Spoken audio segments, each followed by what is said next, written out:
Hello बच्चों इसके पहले के वीडियो में मैंने आपको स्वर, व्यंजन, वर्तनी, मात्राएं इत्यादि को बताया। मैंने बताया था कि इसके आगे की वीडियो में आपको अनुस्वार और अनुनासिक समझाऊंगी।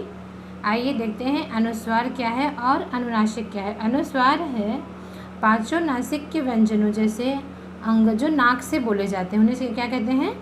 अनुस्वार। अंग य ण न म के लिए आता है और अ या अयुक्त व्यंजन के ऊपर विंदी के रूप में भी लिखा जाता है। इसका उच्चारण इसके बाद आने वाले व्यंजन के वर्ण के पांचवें वर्ण के समान होता है। जैसे अंक क्या है? अंक। क वर्ग का पांचवा व्यंजन क्या है? अंग।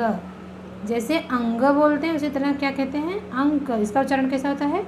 पांचवें वर्ण के ही अनुसार होता है, या ऐसा कह सकते हैं कि हम नाक के द्वारा जैसे कुछ शब्द बोलते हैं ना, ऐसा चंचल यहाँ का उच्चारण हो रहा है ना च के, ये देखिए चंचल। इसी प्रकार दंड, ये देखिए दंड।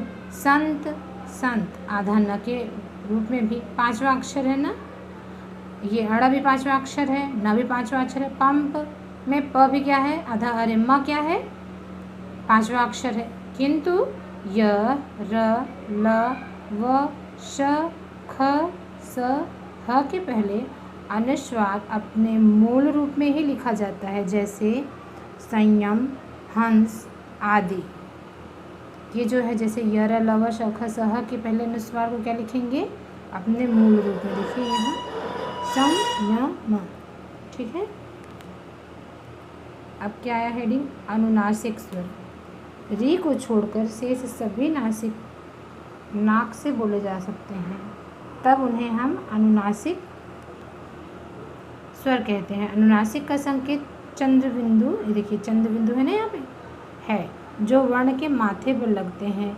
यदि माथे पर कोई मात्रा हो तो चंद्र बिंदु के स्थान पर केवल बिंदी लगे। जैसे लास्ट में है लिखते हैं ना, ये देखिए यहाँ पे उदाहरण दिया रहेगा मैं, तो यहाँ चंद्र बिंदी ने लगाकर क्या करेंगे? बिंदी। ग पे मात्रा है तो चंद्र बिंदी की जगह बिंदी, लेकिन यहाँ कोई मात्रा नहीं है तो हम चंद्र बिंदु ही लगाएंगे। अगर कोई मात्रा है तो हम चंद्र बिंदु नहीं एक बिंदी करेंगे, और मात्रा नहीं है तो हम चंद्र बिंदु। तो ये क्या हो जाएगा? देखिए इसमें थोड़ा सा अंतर है, अनुस्वार और अनुनासिक, समझने वाली बात है। अनुस्वार में हमेशा पांचवें अक्षर का उच्चारण होता रहता है, जबकि अनुनासिक क्या है? चंद्र बिंदु है, वो भी अगर कहीं मात्रा है तो वो चंद्र बिंदु बिंदु बन जाएगा। इसी प्रकार विसर्ग, विसर्ग का उच्चारण स्वर रहित ह की भांति होता है।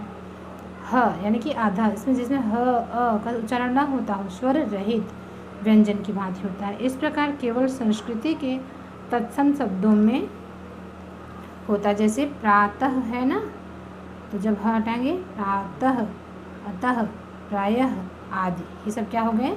विसर्ग। वर्ण और अक्षर, अगली हेडिंग क्या है? वर्ण और अक्षर। वर्णमाला के सभी स्वर और व्यंजन अक्षर में भी हैं, इसलिए बहुत से लोग वर्ण को अक्षर भी कहते हैं, लेकिन दोनों में सूक्ष्म अंतर है। क्या है? बहुत छोटा सा अंतर है। इन शब्दों को कुछ ऊंचे स्वर में पढ़िए। देखिए ये लिखा है कला, कलाम, कमल। अब देखिए कला बोलते हुए आप स्पष्ट रूप से दो अक्षर बोल रहे हैं, क ला, कला ना, और कमल बोलने में आप क्या बोल रहे हैं? क को तो आप स्पष्ट बोल रहे हैं, लेकिन लाम को क्या कर रहे हैं? एक साथ जल्दी से बोल रहे हैं, कलाम। तो म क्या है? स्वर रहित बोला जा रहा है ना। इसी प्रकार कमल, कमल में भी देखिए क म ल, तीन नहीं है, दो ही अक्षर हैं। क को तो हम सही बोल रहे हैं, पर म ल, मल, म को भी पूरा बोल रहे हैं मगर ल को थोड़ा रुक के, इसलिए कमल। शब्द में एक या एक से अधिक वर्णों की ऐसी इकाई को जिसे सांस के एक झटके से बोला जाए अक्षर कहते हैं। जैसे क क्या है? अक्षर। सभी स्वर वर्ण स्वतंत्र अक्षर भी हैं। व्यंजन तभी अक्षर होगा जब उसके साथ कोई स्वर बोला जाएगा। ठीक है। जैसे एक अक्षर वाले शब्द आ, हाँ, माँ, क्या, आम। दो अक्षर वाले शब्द क्या हैं? आए, हुए, शाखा, हिंदी। तीन अक्षर वाले शब्द कौन कौन से हैं? आइए, कविता, इशारा और 4 अक्षर वाले शब्द कौन कौन से हैं? आइएगा, कविताएं, परिश्रमी। 5 अक्षर वाले शब्द हैं मनोकामना और प्रधानाचार्य। आगे देखते हैं, आगे है आपका वर्ण विच्छेद। अब वर्ण विच्छेद क्या है? ये शब्द दिया रहेगा, वर्ण विच्छेद है प्रत्येक शब्द की वर्तनी के सभी वर्णों को इसके क्रम के अनुसार अलग अलग करना ही वर्ण विच्छेद है। ये है हमारा दिल्ली, द में एक ही छोटी की मात्रा द, और ये जब मात्रा को अलग कर दिए तो क्या हो गया इसमें? यहाँ ये हलंत जुड़ गया। द, धन, ई, धन, ल, आधा ल है तो ल में हलंत, फिर ल क्योंकि इसकी मात्रा भी अलग कर रहे हैं बड़ी की, फिर हलंत रहेगा दिल्ली। ये हो गया द, धन, ई, धन, ल, धन, ल, धन, ई। इसी प्रकार पृथ्वी का पी, प, धन, रे की मात्रा है ना प्री में, री, धन, थ, धन, व, धन, बड़ी ई, पृथ्वी।